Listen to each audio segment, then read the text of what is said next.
Unpacking loneliness, a puzzle of connection.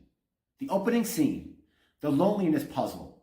Why do we feel alone even when surrounded by others? I'm Brent, an LCSW, and welcome back to BCK Solve Puzzles. Today, we're tackling loneliness, that aching sense of disconnection that can strike anywhere, whether in a bustling crowd or a quiet room.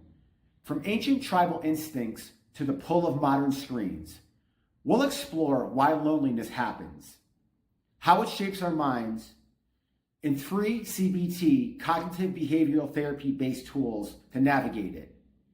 If you are in crisis, please call the Crisis Line at 988. Hit like, subscribe, and let's go ahead and dive into solving this puzzle together. A tribal tale seeking connection. Picture Kale, a hunter-gatherer sitting alone by a flickering fire under a starlit sky, yearning for the warmth of his tribe's stories and laughter. In those ancient days, connection was survival, sharing food, protecting each other from danger, or building shelters together. Kale's amygdala, the small brain region that processes emotions such as sadness, fear, and anxiety, flared when he felt isolated, signaling a threat to his social bonds, much like a warning of predators lurking nearby. His prefrontal cortex, the brain region behind the forehead, governing such things as complex thinking, planning, and emotional regulation, urged him to seek out his tribe to ease that ache. Today, we feel that same pang of loneliness when we're disconnected. Whether surrounded by people or alone at home, loneliness isn't just physical solitude. It's a puzzle of unmet social needs, a signal from our brain that something vital is missing. The psychology of loneliness, the mind's loneliness bias. Psychologist John Cacioppo defined loneliness as the perceived gap between the social connections we desire and those we actually have. A cognitive bias that amplifies emotional distress. Your amygdala, that ancient alarm system, flags this gap as a survival threat, much like hunger or danger, triggering stress, sadness, or even anxiety. Meanwhile, your prefrontal cortex tries to make sense of it, but it can get stuck in a negative thought pattern. For example, at a lively gathering, you might feel ignored and think, "Nobody cares about me," deepening the ache of loneliness.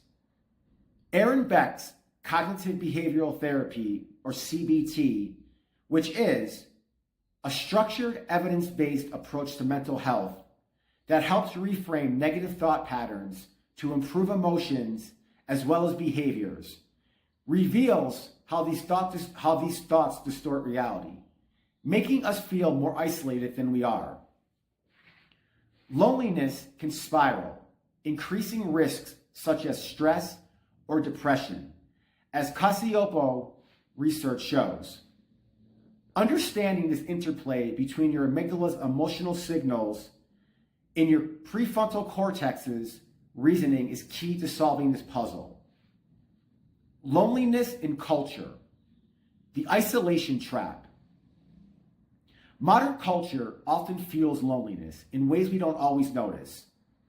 Social media bombards us with curated snapshots of perfect lives. Think Instagram reels showcasing flawless friendships or vibrant social scenes making us feel inadequate if our lives don't measure up. Hustle culture glorifies going it alone, framing the need for others as a weakness, pushing us to prioritize work over relationships. News stories amplify isolation, like reports of remote workers feeling cut off or communities fractured by division, reinforcing the sense that disconnection is normal. In Kale's tribe, connection was the glue that held life together. Sharing a meal or a story strengthened bonds. Today, screens can divide us, like scrolling alone late at night, comparing ourselves to others' highlight reels. This cultural trap can spark shame, guilt, or isolation, making loneliness harder to escape. Recognizing these influences help us see loneliness not as personal failings, but as a shared challenge shaped by our world. Here are some tools to navigate loneliness. So how do we solve this loneliness puzzle? Here are 3 CBT, cognitive behavioral therapy-based tools to help you reconnect.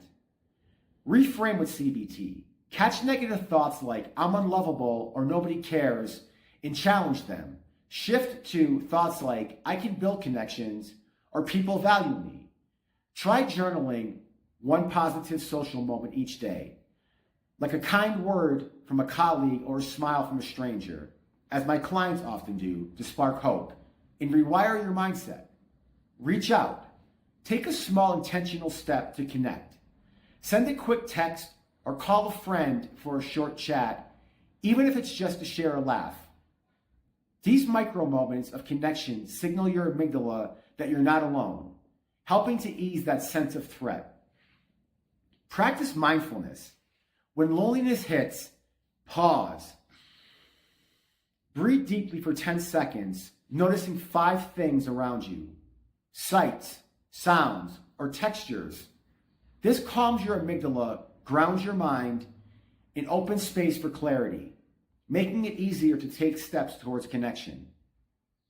These LCSW-backed tools, rooted in CBT, help you piece together your social world, fostering resilience and a sense of belonging. Now for the closing tale. Shape your connections. Kale's longing for his tribe wasn't a weakness. It kept him alive, driving him to seek his people under those ancient stars. Today, loneliness is our brain's nudge to connect, a reminder that we're wired for togetherness. You're not Kale.